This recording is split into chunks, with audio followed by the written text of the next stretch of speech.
I'm back. Let's go. Let's do this, buddy.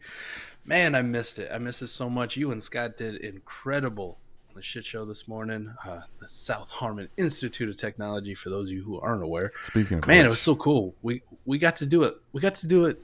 You guys did it for free, right? Normally a patron episode, but we can't hide anything behind a paywall when Scott Connor's in the building, right? So, right. God, Had to let everybody have it, man, you know? Man, and then you got the GOAT. You got Ray to do the Start Sit show, buddy. Look at that. Man. Like, I step away and all the good shit happens. Fuck.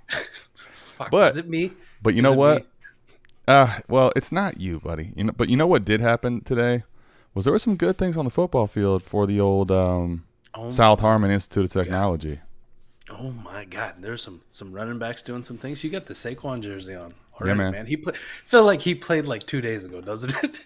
That's crazy, Those man. fucking London games, man. Throw shit off so much. That game was already like at halftime by the time Scott and I started that podcast in the morning. So it's like, holy shit. It's wild. He had a good day, but you know there's a lot of you know what? Dynasty Alex is in the building. Dynasty Alex, what's good, brother? Fire. Now, man, let me tell you this, buddy. Now let me tell you this. This right here. Now, I'm not a victory lapper, all right? I'm not victory lapping shit. It's an injury. But I will say this. Yes. This is why, like, it's funny, Mike. People were talking, like, I heard all the time, part of the fade on him, literally every time was some part of Chris Carson and Rashad Penny. Correct. Rashad Penny has played a full season never. He's not been able to get Chris Carson off the field ever, other when he was hurt.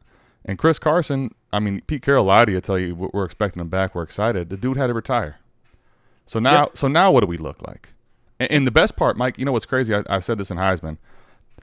To me, that was built in, though. Like, Rashad Penny's very injury prone, and Chris Carson basically out of the equation. But what was not built in, Mike, is this offense is actually competent. So all of a sudden now, yes. he's a focal point in a good offense, which is something we did not expect. It's wild to say that the Seahawks are a good offense, but damn, they are a good offense. Geno Smith is playing really, really well. I don't want a victory lap because it's an injury. I feel so bad for Rashad Penny. Like that was a guy who I loved the talent coming out. Right. And by all accounts, I mean, there's nothing that's ever been said that seems like he's a bad guy or anything. Right. There's a few guys in the NFL where when bad shit happens to him, you go, fuck you. You're a dick anyways. Like you kind of. Yeah. Nick Bosa. Yeah. But there's a few guys out there. Yeah. Where you just don't feel bad. But Rashad Penny, I mean, he seems like a great guy. And I love the talent coming out. It's just, I mean, we've been known.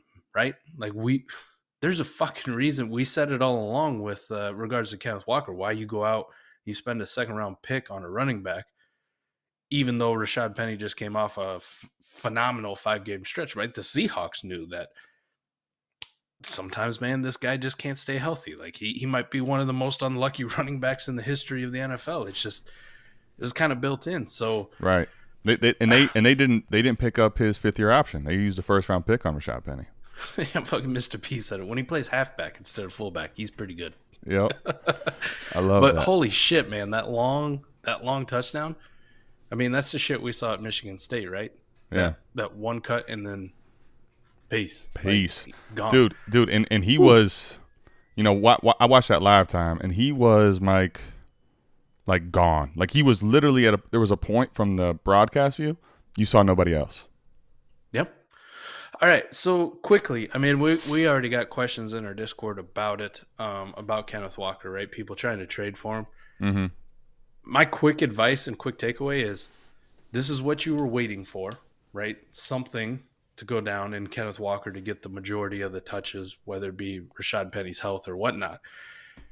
Adam, it's on a good offense, or a surprising offense at the very least, and it's a team and a coach that loves to establish the run.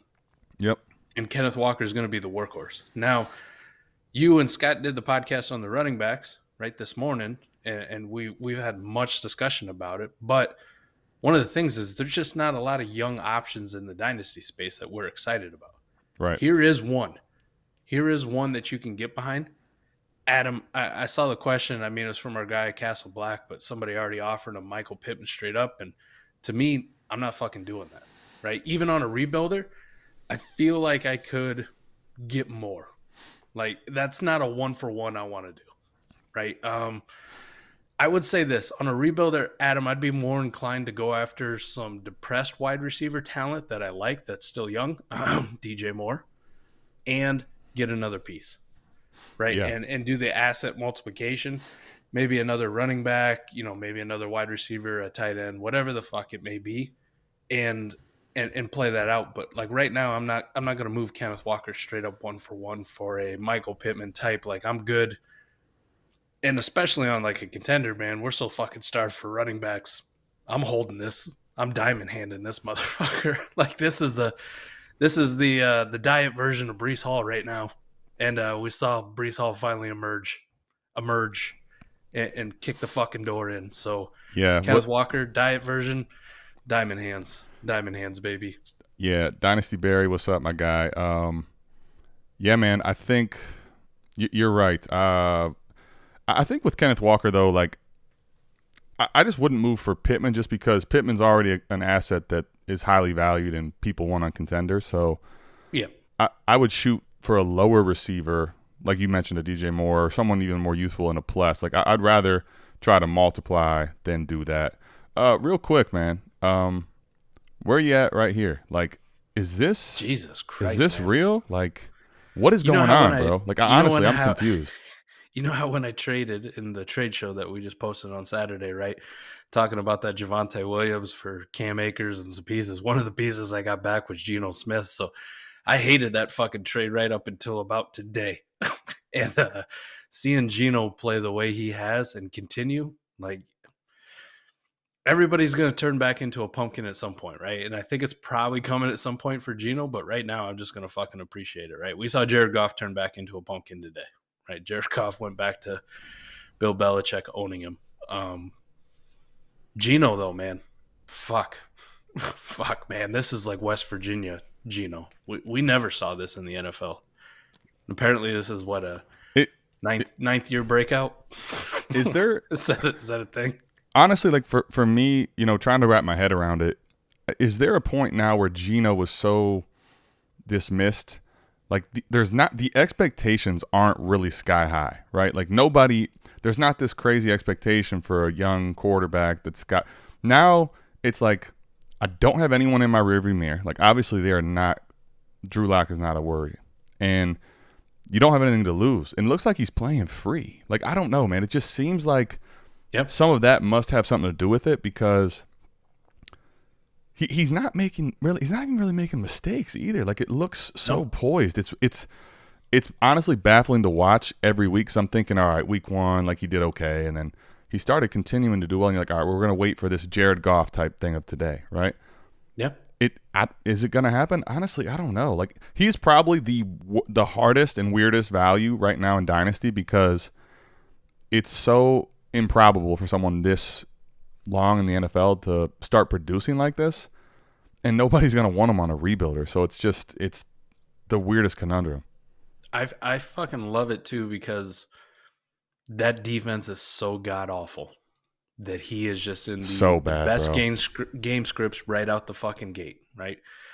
Kind of on the Kenneth Walker thing, right? Pete Carroll wants to establish it, and he's going to do it in his own way. But we kind of talked about it with the DK Metcalf, right? The video that we did. Like, there's become a point where it doesn't fucking matter. It doesn't. So he's going to have to air it out. Now, that's not necessarily a bad thing for the running backs either when they air it out. Either, they push the ball down the field, they get scoring chances, they're in shootouts.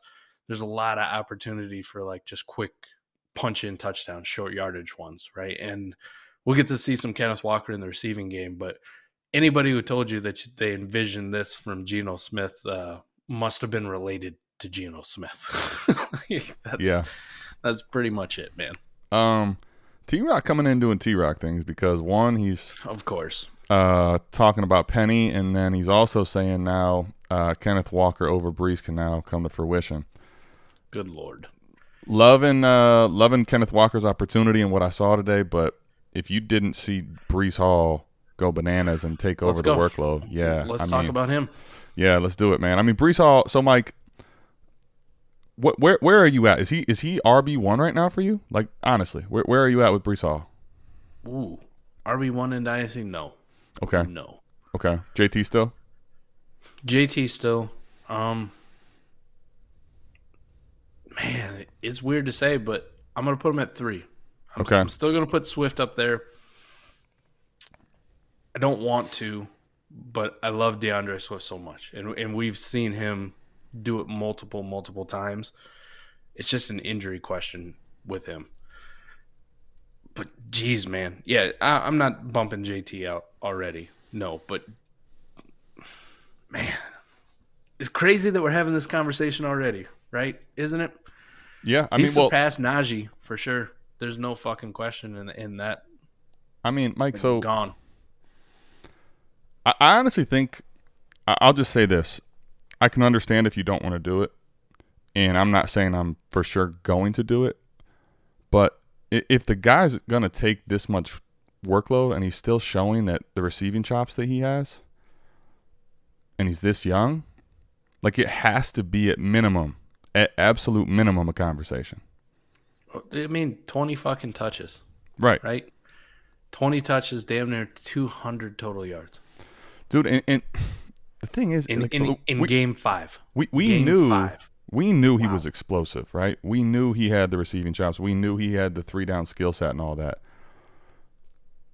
But did you know that the Jets would score 40 this week and that he would get 20 touches? I mean, right? So, like, I'm probably going to put him over Swift, honestly, just because of Swift's injuries. Okay. If Swift wasn't injured, dude, if Swift wasn't injured, you know my DeAndre Swift love. But the problem is now it's year 3 for him, and he got hurt again. So, like, from a value standpoint of what I think, forget what I think for a second, of what I think that you can move one or the other for, Breece Hall. Now, if DeAndre Swift comes back and smashes, I would have no problem moving him back ahead of Breece Hall at some point. But right now, man, I think he's got to go ahead of DeAndre Swift for me. I got to put him at like 2, and I think I have to really think about 1. But the point is, rookie season, game 5, guys going crazy, taking over the backfield. Like, what more do you want?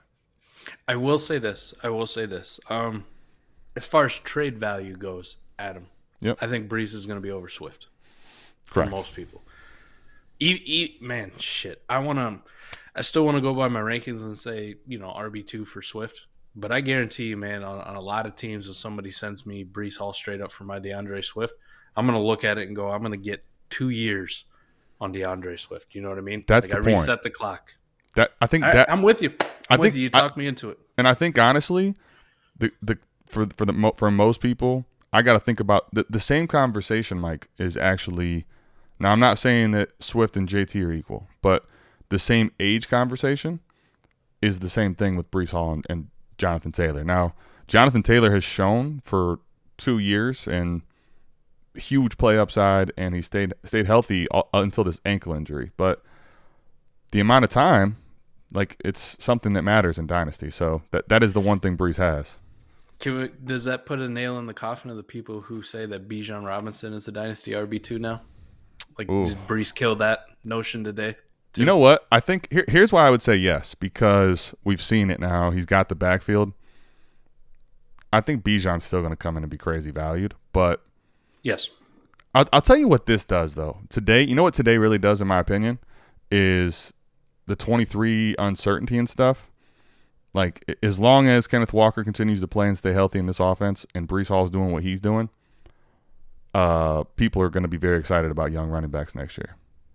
For sure. I can see a scenario, too. Mr. B brought it up right now. If Breece is the RB2, he might be the RB1 by the end of the year, and we might be looking at next year for a lot of people being Breece and then Bijan, and then you'll have JT and Swift and Najee and whatever Kenneth Walker does being in that conversation again. You know what I mean? As the 17 guys start fading out. Dynasty Alex is so upset because, the Swift love he has. And I'm with you, Dynasty Alex, on the Swift love, but Breece, it's got to be Breece. Still nothing from our boy Elijah Moore. R.I.P. Sad trombone. Wah, wah, wah. And, I just knew it when Teddy Bridgewater went out that our man Cody roster baiter's doing backflips about Skylar Thompson. But at least we got to experience the Skylar Thompson show, and it's god awful. He's fucking horrible. So It's worse than Wolf. the shit show. We'll say that for sure.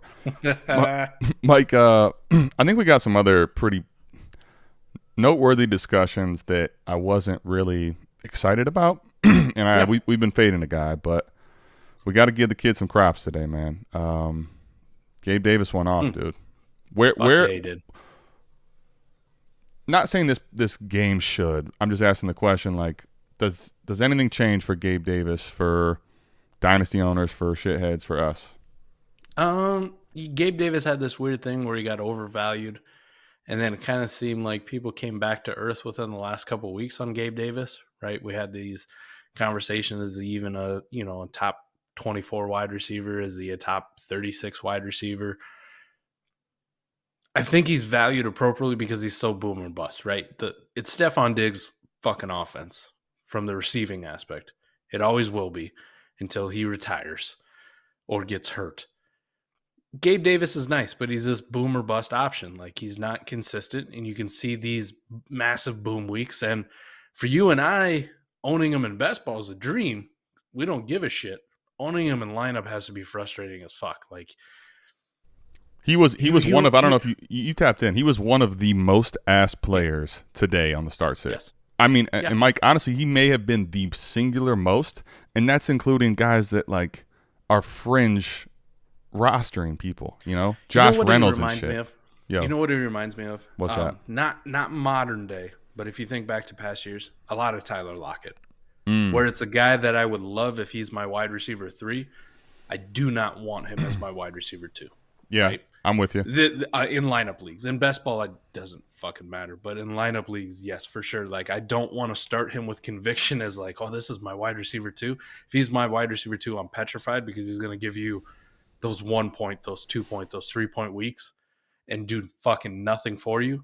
But then, like Tyler Lockett in past years, now Tyler Lockett this year has just been this target hog for whatever reason. But in past years, Tyler Lockett would be, like 1 week he'd have 2 catches for fucking 6 yards, and then the next week he goes for 54 fantasy points out of the blue. And it's like, that's perfect for my wide receiver 3. I don't give a shit. That'll win me a week, and I can withstand the down weeks. Gabe Davis kind of feels like that to me too, where it's that wide receiver 2, wide receiver 3 territory, just Tyler Lockett-esque. Yeah, I mean, he is. What's interesting, man, is he is the as far as the athlete goes, he's athletic as hell. He's got size too, and he's tied to Josh Allen. To your point, like, he's never going to be ahead of Stephon Diggs, at least in the very near present. It's just not going to happen. Well, for sure, you can just look at the stat line, man. I mean, 3 catches. Right. Right? I mean, a exactly. Monster week on 3 catches. It is what it is. Yeah. I mean, and he probably will down the line, during the season, have games where he gets more targets and has crazy weeks like this because he's tied to Josh Allen.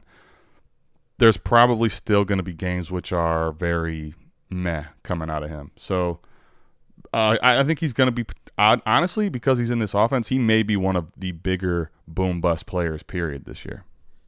There are a lot worse things to be tied to. Like, I'm kind of a Gabe Davis fan as long as you look at it in the right context. Right? Mm-hmm. I'm never going to value him as a top 24 wide receiver because he's not that consistent. I can't do it. I can't put that kind of price tag. I can't pay for it. But if I can get him in a value, get him in a cheap, get him on a throw-in, a tear down, whatever the fuck I want to do, and he's going to be in a lineup league as my wide receiver 3, I love it. Or in best ball leagues, man. This is why I love best ball, because if I have Gabe Davis, I don't give a shit when he goes 1 for 5 yards.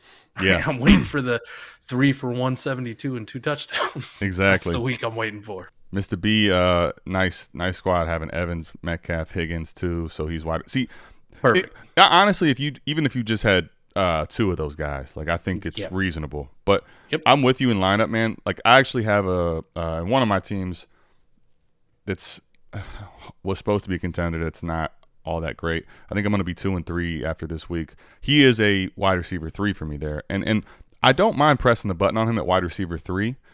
But like you said, man, if you are relying on him for more of a weekly necessity, I think you really should look at your squad, especially if it's lineup. And best ball, totally different animal.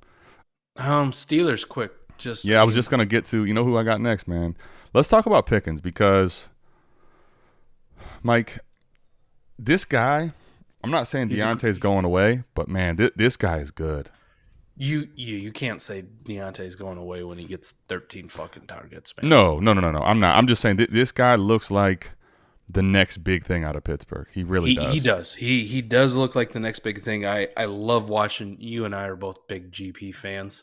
The only problem I had is it seemed like last week was too much of a fucking overreaction to Kenny Pickett playing and George Pickens, where it's like people just want to throw away Deontay Johnson, and I'm like, why? Like, it doesn't matter who the fucking quarterback is. He gets open. He's going to earn targets. He's the fucking alpha because he's not in Pittsburgh. You know what, man? This is just a dynasty and a reaction thing right now. Like, Deontay's just not sexy. Like, it's just the reality. That's true. He's just not sexy because we've seen that he's going to be a target monster, probably doesn't have crazy high touchdown upside. Like, we know what he is. And for whatever reason. Listen, Deontay's the Tyler Lockett of Pittsburgh. There you go. There you go. This year's Tyler Lockett of Pittsburgh, and GP is becoming the DK Metcalf, right? The super sexy, flashy, big, physical. And they're wearing the same damn number. Great call. 14. Let's go. Fucking Mike. See, that's why you come back, man. We need him, you know? We just need Deontay to subtract 2 off his jersey, and then we would have 14 and 16. It'd be perfect.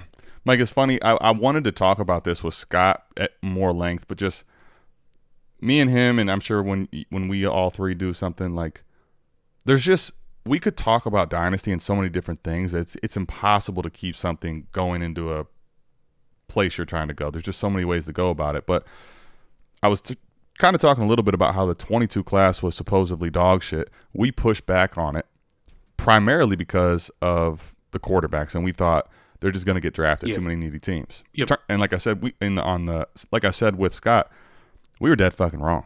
1 quarterback went in the first round. None went in round 2. But you know what? At that point, 22 was called a dog shit class. But now all of a sudden, all this wide receiver pivoting in the market, in the values.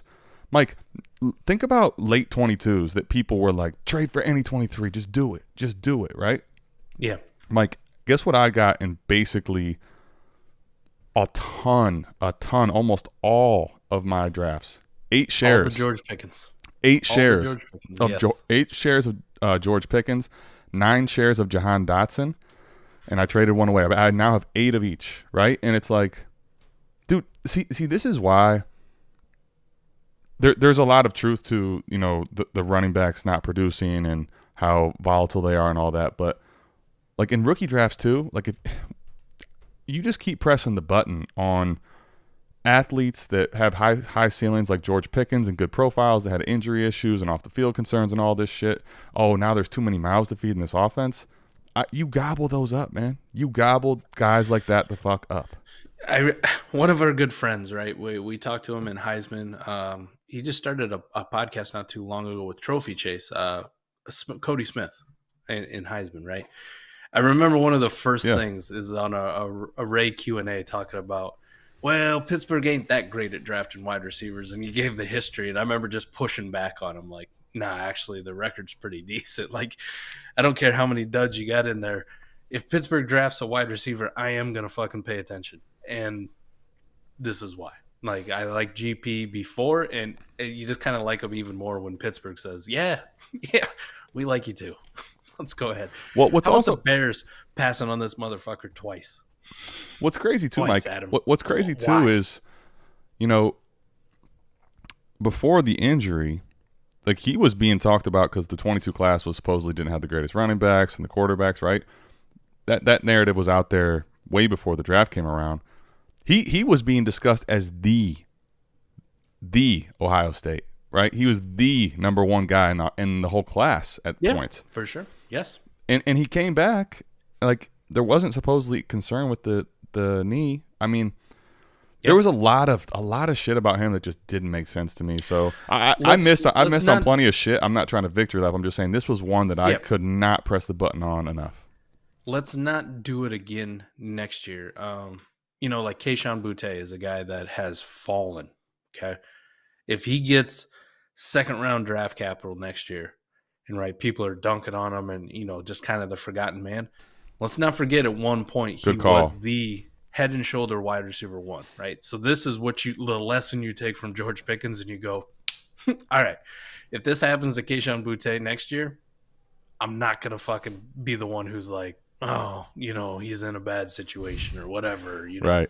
Don't let any of the bullshit come in, or he's got off the field or whatever the fuck it is. Yep. Just push the button on the talent at the value and you'll be fine. Dynasty Alex wants to know, I'm down 27 with Lamar, Mixon, and Chase going for me and Patty going for my opponent. Chances? If you cancel 80% chance to win. I was going to say, I like that because if you can't, like the way I look at this, if you cancel the quarterbacks out odds-wise, yep, Mixon and Chase to score 27, I like it. I'll take that. I like it. I'll take that. So let's talk. I know we got some other ones to talk about here before the game's coming on. Let me ask you this, man. Like, this guy torched my Browns. My Browns, I'm destined to be disappointed. Like, this team has an it factor to lose that you just cannot fucking explain. But this guy right here, man. Are we talking about the guy who I said a couple weeks ago that Brandon Staley knows that their fucking offense needs to run through him? I think been that's going off for the last 2 weeks. That guy? I think that's the guy. Gentleman by the name of Austin Eckler. He goes bananas. He just like does this crazy body flex thing in the end zone every time he gets in there, which is all the time now. Yes, he's good at football. Hashtag good at football. Size doesn't matter for him. Jesus, man, it's good to see them actually be a somewhat competent coaching staff, and this is why I like the Chargers. I know Brandon Staley gets a lot of heat. If your fucking Browns would have kicked that field goal and won, he would have never heard the end of it. But right. I like the fact that he's aggressive. He adapts. His coaching staff adapts. They knew through the first couple of weeks Austin Eckler wasn't getting the touches, and we can do this happy song and dance about is Sony Michel going to be a thing, Joshua Kelly, Isaiah Spiller. Blah. Get out of here. Who the fuck cares, right? Get your best players the football, and one of their best players hasn't played for the last few weeks in Keenan Allen. So it's been Mike Williams, and now we needed to figure out how to get Austin Eckler going, and they got him going. And this is just going to continue, right? It may take a step back when Keenan Allen comes back and there's another option, but all this bullshit about limiting his touches, nah, man, they want to win football games. And at some point, you're going to give the best player the fucking football. So good to see Austin Eckler producing. And yeah. He's getting back into that, like, we thought RB3 last year was like, whoa, Austin Eckler, stand up. He's here to stay for the foreseeable future. Listen, right? Like, he tore the hamstring off the bone a couple years ago, whatever that was. Last year, you saw when he stayed healthy how good he can be with the full load, right? Yeah. It's funny because he was the guy that kind of made the Melvin Gordon ex-owners, right, like annoyed, Yes.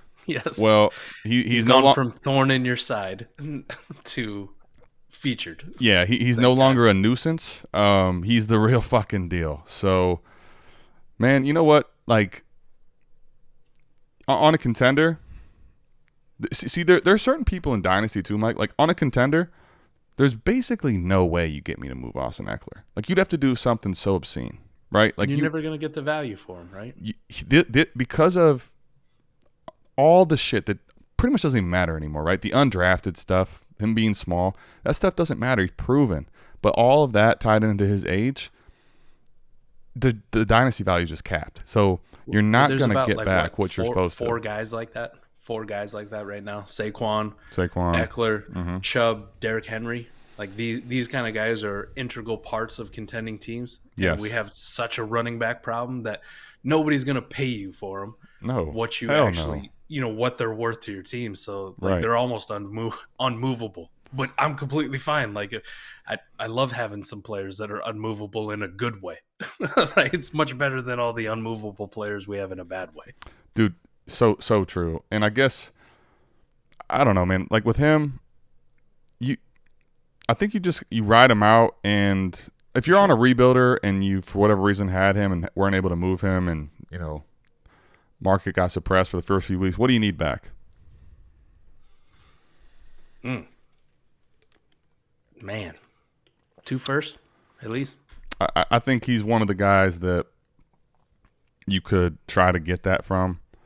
If no one would come with 2 first, like would you go for a first and a tier down wide receiver like a Jahan Dotson maybe? Give me Kenny Walker and a plus. There you go. That's probably a better target. Give me a George Pickens and a good plus, right? Or give me a Treylon since he's kind of forgotten right now being on the IR. People Yeah. don't panic on him. Dotson in a first, you good with? Yeah, I think I could do that. Right, it feels a little bit light. I might be able to shoot a little bit higher. I'd have to do some salesmanship. Like, hey, we're talking about a guy who's the RB1 or RB2 or whatever. But I think at the end of the day, if that's the best I could get, I'd move off him. Right, like I've taken some semi-light deals on my Saquon once, but it's so much better than where it was in the offseason where people were hesitant to give you a single first for him. Yeah. And now, like, if I'm getting close to that 2 first price, good. I got my rebound that I needed. Let me just move off of it before you fuck up my draft position. I'm with you. Let's talk real quick, man. I think we have to do it because we got McNutted back in the building. Where are you at, man? I'm 5-0. That's where I'm at. Yeah, I was gonna say. I was looking for enthusiasm. I was looking for the McNutted craziness. There was some bad things about this game. Some bad habits that are. I mean, we got the win. Jalen, please, Jalen. I know you don't watch this, but please get down. Please, man, he was taking some hits. Him and Smitty both, man. They're out there, and it's just like I'm cringing every time. Like, oh my God, they're getting hit so hard. I know they're NFL players and they're paid for this, but I'm just thinking, like, come on, man. That extra yard it wasn't worth it. Just fucking slide, lay down. Smitty especially, like, come on, man. You weigh like 160 pounds. Please do not die out here on this field. Him. But yeah. He is him. So T-Rock has a question for us. Who are you guys excited about that's killing it in college that you want to start hyping up now? Can I go 2024? Yeah. I'm doing like all the Drake May victory laps. Are you? I love Okay. this guy so much. I like Drake May a lot. Drake May a lot too. I love watching him play. Quinn Ewers, though, baby. Holy shit. Everything Matt Bruning said he was, plus some. So shout out to Matt Bruning for never fucking doubting the man. Never left. He never left. I'll tell you who I'm excited for. I'm going to go out further because we're in C2C and I'm going to go to the next year. And Branson Robinson is not disappointing, man. Branson Robinson looks really good, man. And he's fucking huge. Dude, I'm just telling you, he is – if he has this production this early and is on this type of track with the size and skill that he has, dude, he's going to be a special prospect. 5'10", 220, like – yeah. I'm excited to see what his spark is because he's so athletic, man. There's so many running backs, and it seems like this every year at Georgia, right? There's just so many running backs all the time that we just don't get to see enough of him. But geez, every time he touches a football, I get excited. Like, look at this motherfucker. You know he's 18, allegedly. Dude, literally an 18-year-old true freshman. Well, apparently to his birth certificate. We might need to check that. But yeah, I think he had like 18 touches, 100-something yards. He just – I guess. Listen, man. The freshman class. That's the guy that I'm talking about. Yeah, it has been. How about Nick Singleton, Penn State? Right, starting to get it on that. He's been a beast. It's not been outrageously good, but Luther Burden's been good. So I will say this: Ray's been on him probably longer than anybody, and like there's been some things I have liked and have not liked over the time period, but. The more and more I see Jamir Gibbs, especially playing at Alabama in big-time games all the time, like he kind of got lost when he was at Georgia Tech. We didn't get to see him, on national TV all the time. Nobody really gave a shit about Georgia Tech. But, yeah, damn, man, every time he touches a football, it is electric. It is absolutely electric. Size be damned. Size be damned. This is a guy I'm looking forward to seeing in the NFL, right? Bijan's great. We know what he is. But Jamir Gibbs, man, I can definitely get behind this. And he has not disappointed for the last couple of weeks. So, yeah, real quick, not to bring you down, but What happened with my guy today? Nothing, man. It was a Devontae Smith game. Yep. It's kind of the way it's going to be, right? Yeah, I think You're going to win some, you're going to lose some. I was going to say we'll get to – I'm going to put Devontae Smith up next. I just think that I think A.J. Brown's still all the guys. A.J. Brown's still a dog, and I'm high on him still, very high. But I think there was this unreal expectation that he's still not a receiver that can have a down week. They all can, and – it's all going to depend on what the defense wants to do and who they're going to take away. They can't take away them all, so one of the guys, this guy will be open then, right? And Goddard could be open too. So it was a Dallas Goedert Devontae Smith game, right? AJ Brown still got his targets. They were kind of forced targets. I was just going to say that, man. It almost felt like today was something that probably not, regardless of fantasy, like put that aside for a second. I think that's something that your Eagles, if they're going to be real contenders in the NFL, needed to see and work on, because Jalen Hurts needs to realize, like, if A.J. Brown's going to be so good for so long, like, dude, he's going to get heavily focused on. You can't just force him the ball every time. It's good to see that they put the Boston Scott shit to bed. Kenny Gainwell did get some touches, but, Miles Sanders, again, 15 carries, 17 touches overall. Not the greatest week, but I'm also just looking at Nick Sirianni wisening up a little bit more and knowing that Miles Sanders is the lead guy. So not every week's going to be a smash week for him, but I do like the usage. The Siri antics had stopped for a little bit. Antics, I love that. Hey, how about a guy that maybe was left for dead in that same game that I was highly impressed with? Rondo Moore, right? Cliff Kingsbury wasn't fucking around when they said he was going to get Rondo Moore the football more this year and design more stuff for him. We didn't get to see it for the first few weeks. What was that, a hamstring or whatever the fuck he was battling that he didn't play? But starting from last week and continuing this week, man, Rondo Moore got the football.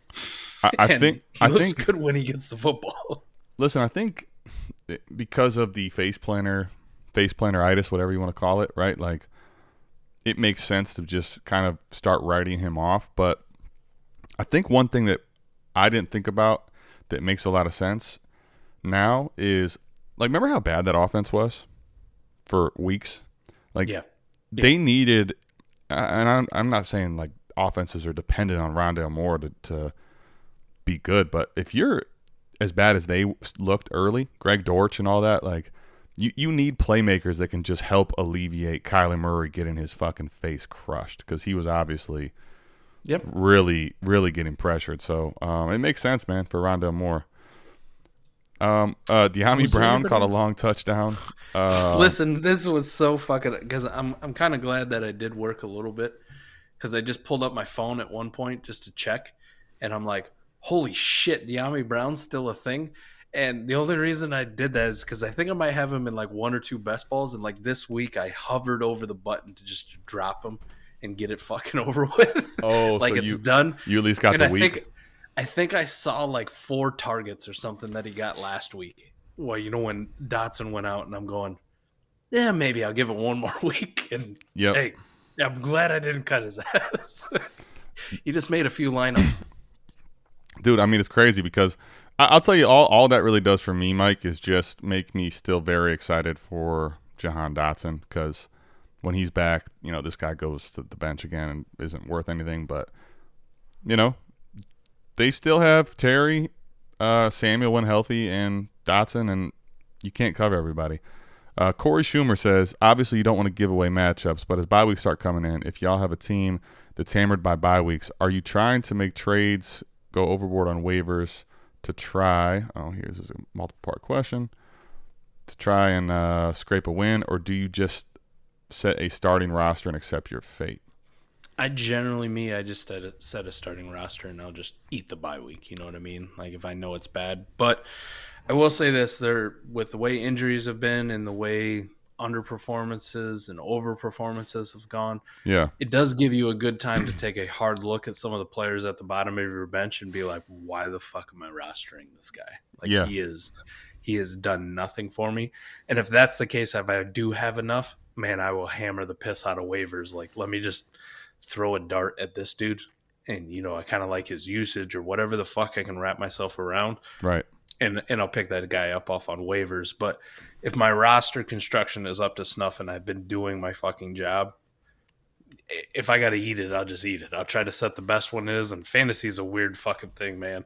Like, could you imagine if you had bye weeks this week and you're like, well, I've had De'Ami Brown on my roster. Fuck it. I guess you're starting because you're the best I got. Like, I've gotten some crazy ass performances and some crazy ass wins out of some dog shit players before. So, yeah.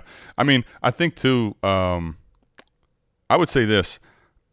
If you see it ahead of time and you're like, man, I think, this is where I would say, like, the only time I really give it much mind is if, like, let's say, like, I have in best ball, I don't really care as much because there's nothing you can do.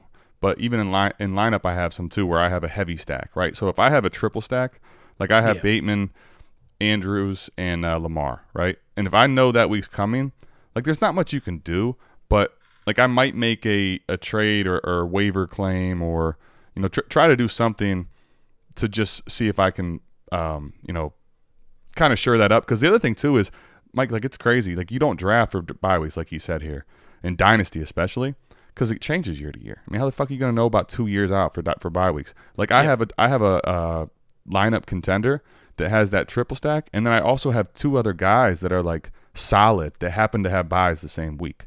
So, like, in a rare case like that, you kind of got to try to plan for it. But by and large, man, if I have 2 guys or 3 guys that are all happen to be the same bye week, like, I'll eat it if I have to. If you can make a cheap trade or something, go ahead. But otherwise, I don't worry about it too much. the only time I ever looked at bye weeks is on my my redraft team when I'm looking at 1 QB leagues. I try not to draft a second quarterback with the same bye week, but I've also smartened up within the last few years, and I don't draft 2 fucking quarterbacks because I'll just find one on waivers whenever the fuck I feel like it. So I don't give a shit. But that was the only time I ever looked at bye weeks, period. I never look at them on Dynasty teams until it's that week and I go to set my lineup and I'm like, are you fucking kidding me? All 3 of my quarterbacks are on bye. Son of a bitch. This week too, man. This week from a total standpoint, man, it feels like there's a lot of guys that we liked, man, that are just not playing this week. Injuries, hurt. Pitts, Swift's down. Rashad Bateman's down. A lot of guys are down right now. So I don't think actually of this week. I guess the one good takeaway, Mike, is I don't think there was any real big injuries today. No.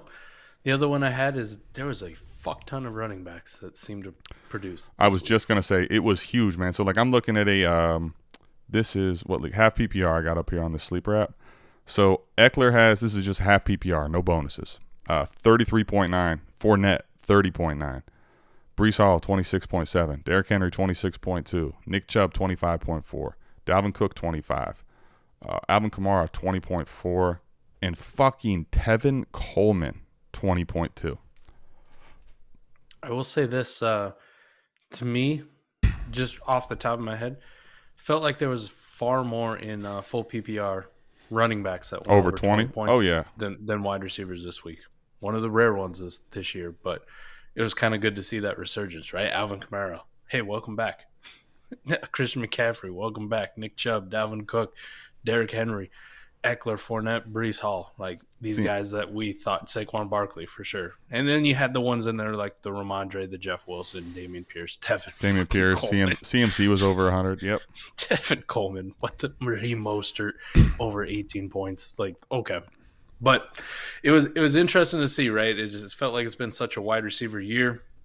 And all of a sudden it was like, hey, surprise, running backs still exist and we still play well.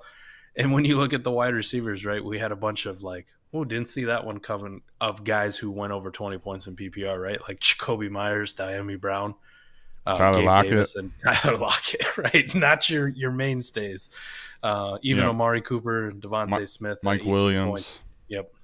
Yeah. So, and DK, all the people that were really panicked on DK, like he had 2 bad weeks early, right? But Geno's actually looking better, and the last 3 weeks, DK's looked solid. So hopefully you didn't panic sell DK anywhere. So what do you got for tonight? You got a prediction? I get a prediction from you real quick. Out of here. I think Bengals, Ravens. Yeah, I think the Ravens are going to win. I think what's interesting about this one is the division games are always typically close in this division. They play each other very well. But like, I actually think, in my personal opinion, both of these teams, either one that goes to 2-3, is gonna be having some like internal turmoil in the locker room, because these are both teams with expectations. The Bengals, what they did last year, they set themselves up for this ahead of schedule, but now all of a sudden you got the targets on your back and all these expectations. They go 2-3 after that Super Bowl hangover, not good, and then Lamar trying to get paid, and even if he puts them on their shoulders and they lose, it's just like there's going to be internal turmoil, I think, from either one of these teams that loses. I think the Ravens know this, and they're more experienced. I think they're going to get the W. Okay, I'll take it. I don't have a game prediction. I don't have much rooting interest. My prediction would be, I don't know if I'm speaking it into existence or going to look like an asshole, but big games from both Joe Mixon and J.K. Dobbins. Ooh, I like it. I like it. I like that. I'm very interested to see Mixon. Like, I'm concerned. Just this offensive line is just so bad. It's like the whole reason that people were worried about Burrow and Chase last year. Like, finally is caught up to this year. I have some like trepidation about the line, but I also have to remember they've revamped it so much. It's not a talent thing. I think it's just a chemistry, a chemistry thing that will get sorted out, right? Collins is talented. The guard that they brought in from Tampa Bay is really talented, so I think they'll figure it out. Yeah, I'm with you. The Ravens, man, I love watching Tyler Linderbaum at center. It just feels good, right? He feels like he should be a Raven, and he is. Yeah, I'm excited to see what happens in this game, though, and as a Browns fan, man, it sucks because we're fucking 2-3, and one of these guys is probably going to win, take the division lead. It's hell yeah. From a fan standpoint, not liking it, but I like watching the division rivalry games in this division. It's fun. All right, well, let's get out of here. We will see you all Tuesday night, AMA. You know what time it is, 8:30 Central. As always, bring all those questions. We appreciate you tapping in. Hit that like button, comment away on the video. And please subscribe. I know I begged for it on the trade show, but we get so many people who watch our content. The one thing you can do that really helps us out is just hit the subscribe button. And if you don't want the notifications, hit the fucking button. Hit it off, yeah. Appreciate you, Corey. It doesn't tell me either way. I'll Corey, never know. We'll see you at the trade show, Corey. And, T-Rock says hit the likes and appreciate you guys. Dynasty Alex, appreciate you too. We'll be back for the trade show and obviously all the shows again on Sunday. Peace. All right, we're out of here. Peace.